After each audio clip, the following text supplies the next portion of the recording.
आगे बढ़ते हैं और रुख अब झारखंड का करते हैं। झारखंड विधानसभा का बजट सत्र चल रहा है।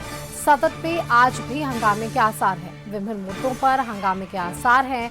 पक्ष विपक्ष के बीच यहां तकरार हो सकती है। विधायी कार्य निपटाने पर भी सरकार का जोर रहेगा। इस खबर पर आपको सीधे लिए चलेंगे राजधानी रांची, जहां से हमारे साथ संवाददाता संदीप जुड़ रहे हैं। संदीप का रुख करते हैं। संदीप, विभिन्न मुद्दे हैं जिन मुद्दों को लेकर अब तक सदन की कार्यवाही के दौरान हमने सुना और समझा। कल पिछले दिनों हमने देखा कि सदन के बाहर बीजेपी विधायकों ने नारेबाजी भी की, अपने अपने हाथों में पोस्टर्स लेकर अपने विधानसभा क्षेत्रों के खिलाफ जो हो रहे कामों का उन पर भी उन्होंने जिक्र किया है। आज क्या कुछ तस्वीरें हम देख पाएंगे?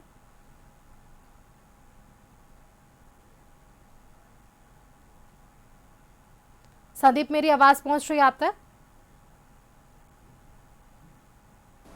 हाँ जी।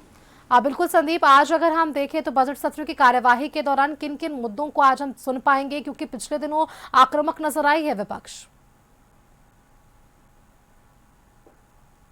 सही कहा, क्योंकि यदि झारखंड विधानसभा बजट सत्र की बात करें तो बजट सत्र का आज 11वां दिन है और अब तक जो पहली पाली की बात करें तो पहली पाली में जो प्रश्नकाल होते हैं, जो माननीय विधायक हैं वे अपने विधानसभा क्षेत्र से जो भी जन मुद्दे या फिर जो समस्या है उन सारी चीज़ों को सदन के पटल पर रखने का काम करती है। हालांकि द्वितीय पाली में जो सरकार की तरफ से बजट पेश किया गया है और विभाग वाइज कह सकते हैं उस पर वाद विवाद होता है और जो मंत्री होते हैं विभाग के वे उन सवालों के जवाब भी देते हैं। पर देखना होगा कि जिस तरह से कल भी आपने देखा होगा कि विपक्ष कहीं ना कहीं राज्य में जो विधि व्यवस्था है, भ्रष्टाचार है, इन सभी चीज़ों को लेके सरकार को घेरने का काम कर रही थी। और सदन के बाहर भी आपने देखा होगा कि जो बीजेपी के विधायक थे वे कहीं ना कहीं हाथों पे तख्ती लिए प्रोटेस्ट करते हुए नजर आ रहे थे। और जिस तरह की दो तीन घटनाएं पिछले 2-3 दिनों में हुई है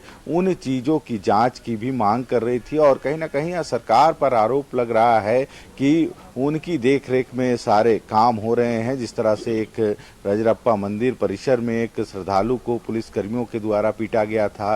वहीं यदि गिरिडीह की बात करें तो वहाँ के जो उपायुक्त थे उनके द्वारा जो महिलाओं को अपमानित करने का जो आरोप लगाया गया था या फिर चतरा का जो एक वीडियो वायरल हुआ है, तो इन सभी चीज़ों को लेके विपक्ष कहीं ना कहीं सत्ता पक्ष को घेरने में लगी हुई थी। हालांकि आज की यदि बात करें तो आज जो स्वास्थ्य विभाग के अनुदान राशि पर आज वाद विवाद होना है और उसके बाद उसका जवाब जो विभाग के मंत्री हैं उनके द्वारा होगा। हमारे साथ हमारे सहयोगी भी हैं जो इस पूरे जो विधानसभा सत्र की कार्रवाई है उसको देख रहे हैं। राजीव मोहन जी से ही जानते हैं। पिछले 2 दिनों से आपने देखा होगा जब अवकाश के बाद, होली के अवकाश के बाद सदन की कार्रवाई शुरू हुई है तो विपक्ष कहीं ना कहीं सत्ता पक्ष पर कई तरह के जो आरोप हैं वह लगा रहे हैं। खासकर यदि विधि व्यवस्था की बात करें तो राज्य की जो विधि व्यवस्था को लेकर एक बड़ा सवाल खड़ा करते हुए विपक्ष नजर आ रही है। देखिए, बिल्कुल संदीप, आज जिस तरह से विधानसभा झारखंड का चल रहा है और सरकार की तरफ से ये कहा जा रहा है कि विकास के काम किए जा रहे हैं और विकास को गति देने में हेमंत सरकार पीछे नहीं है। लेकिन भारतीय जनता पार्टी जो यहाँ की मुख्य विपक्षी पार्टी है उनका कहना है कि हेमंत सरकार के 1.25 साल का जो ये टेन्योर है इसमें भ्रष्टाचार सबसे ज्यादा बढ़ा है, अपराध बढ़ते जा रहा है और खास तौर पर पुलिस पर भी गंभीर आरोप लगाए जा रहे हैं कि पुलिस की मिलीभगत से कई जगह भ्रष्टाचार हो रहा है, अपराध हो रहा है और सरकार उस पर गंभीर नहीं है। इन बातों को लेकर के जैसा कि कल हम लोगों ने देखा कि विधानसभा शुरू होने से पहले विपक्षी सदस्य यहाँ पहुंचे थे और काफी विरोध प्रदर्शन हुआ और काफी हंगामा हुआ। और यह इतना ही नहीं, जब सदन शुरू हुआ उस दौरान भी विधि व्यवस्था को लेकर जो प्रतिपक्ष के नेता हैं बाबूलाल मरांडी ने सवाल उठाया तो हंगामा हुआ। एक सदस्य को, आजसू के एक सदस्य को बाहर भी किया गया, मार्शल आउट किया गया। तो कहीं न कहीं जो सरकार है और जो विपक्ष है वो इन मुद्दों को लेकर एक तरह से कहे तो असमंजस की स्थिति है। एक तरफ कहा जा रहा है कि यहाँ भ्रष्टाचार है, अपराध है, कानून व्यवस्था बिल्कुल नहीं है, विकास नहीं हो रहा है, जबकि सत्ता पक्ष की ओर से कहा जा रहा है कि इनके पास मुद्दे नहीं है, इसलिए ये जो है विकास इनको दिख नहीं रहा है। तो ये तमाम मुद्दे हैं, लेकिन इस बीच जो है झारखंड विधानसभा का बजट सत्र चल रहा है। आज स्वास्थ्य इशू पर बात करना है। देखिए, कल नियोजन नीति को लेकर जो है सदन में चर्चा हुई और नियोजन नीति पर जब मंत्री की तरफ से ये जवाब दिया जा रहा था, जो सरकार की तरफ से जो क्या क्या काम हुआ है नियोजन नीति में, उस दौरान जो है भाजपा के नीरा यादव, उन्होंने सवाल उठाया कि आपको नियोजन नीति स्पष्ट करना चाहिए, क्योंकि झारखंड में भी पलायन का मुद्दा बड़ा है, रोजगार का बड़ा मुद्दा है और सरकार कहती है कि जो ये झारखंड प्रदेश है जहां 40% जो है खनिज संपदा यहाँ है, यहाँ फैक्ट्रियां हैं, लेकिन यहाँ के मजदूरों को बाहर जाके काम करना पड़ रहा है और उनके साथ जो दुर्व्यवहार हो रहा है उसके लिए सरकार जिम्मेदार है। तो विपक्ष ने ये सवाल उठाया कि क्या सरकार ये सुनिश्चित करेगी कि जो बाहर में लोग काम कर रहे हैं, जो पलायन होकर यहाँ से चले गए हैं, क्या उनको यहाँ रोजगार नहीं मिल सकता है, जबकि यहाँ सबसे ज्यादा फैक्ट्रियां लगाई गई है, ज्यादा फैक्ट्री लगाने की संभावना है। तो फिर सरकार क्या कर रही है, क्यों यहाँ के लोग बाहर जा रहे हैं? और इसके अलावा जो यहाँ जो सरकारी विभागों में जो भर्तियां हो रही है, उसमें भी आरोप लगाया गया कि जो झारखंड के नहीं है, यहाँ के नहीं है, उनको बाहर के लोगों को यहाँ मौका मिल रहा है, जबकि यहाँ के लोगों को ज्यादा प्राथमिकता मिलनी चाहिए।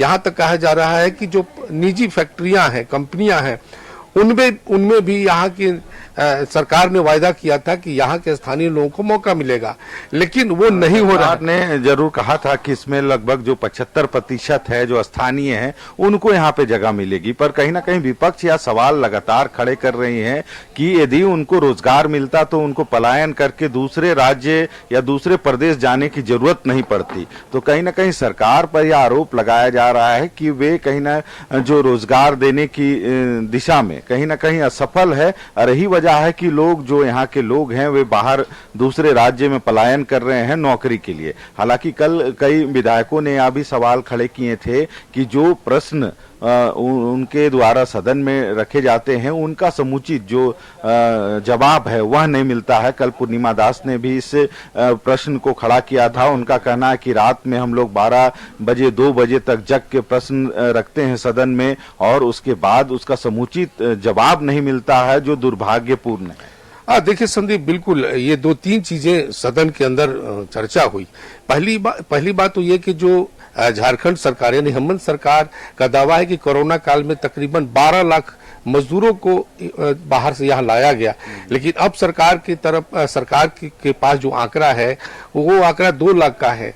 तो इसको लेकर बड़ा सवाल खड़ा किया गया। और दूसरी बात आपने कहा कि जो यहाँ के विभागीय मंत्री हैं उस पर बड़ा सवाल विपक्ष ने खड़ा किया कि क्वेश्चनायर जो दिया जाता है, जो प्रश्न किए जाते हैं, उसका माकूल जवाब मंत्री के तरफ से नहीं दिया जाता है और आरोप लगा कि मंत्री जो हैं वो होमवर्क करके नहीं आते हैं। सवाल कुछ होता है, जवाब कुछ देते हैं। लेकिन इस बात को लेकर जब विभागीय मंत्रियों से बात की गई तो उन्होंने कहा कि जो विपक्ष के जो विधायक हैं या विपक्षी दल हैं उनका ये आरोप गलत है। तीसरी बात जो है कि जो यहाँ फैक्ट्रियां हैं और एक जयराम महतो यहाँ के विधायक है, धनबाद के विधायक, उन्होंने खुलेआम इस बात को उठाया कि डुमरी विधायक हैं, जिन्होंने कहा कि ये झारखंड की जब चुनाव हो रहा था, विधानसभा चुनाव हो रहा था, उस समय मुख्यमंत्री हेमंत सोरेन ने धनबाद की जनसभा में इस बात की घोषणा की थी कि यहाँ के स्थानीय लोगों को किसी भी फैक्ट्री में, किसी भी निजी फैक्ट्री में 75% तक यहाँ के लोगों को रोजगार मिलना चाहिए और अगर नहीं मिलता है तो उन्होंने एक तरह से ऐलान किया था कि जो भी यहाँ के लोग हैं वैसे फैक्ट्री जहाँ 75% मजदूर स्थानीय नहीं होते हैं तो उस फैक्ट्री पर कब्जा कर ले।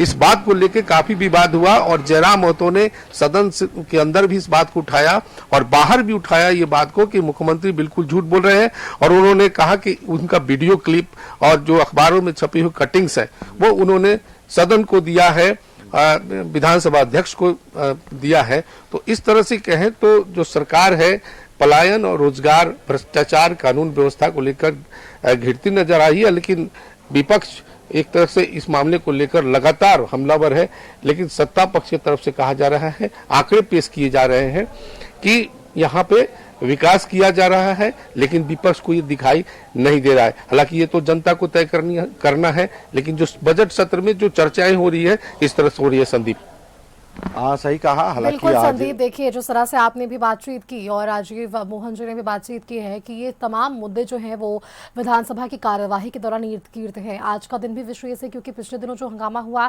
क्या उसका परिणाम आज भी देखने को मिलेगा। बहुत शुक्रिया आपका संदीप हमारे साथ जुड़ने के लिए। राजीव मोहन का भी बहुत शुक्रिया हमारे साथ जुड़ने के लिए। वक्त एक छोटा सा ब्रेक का है, जल्द वापस लौटेंगे।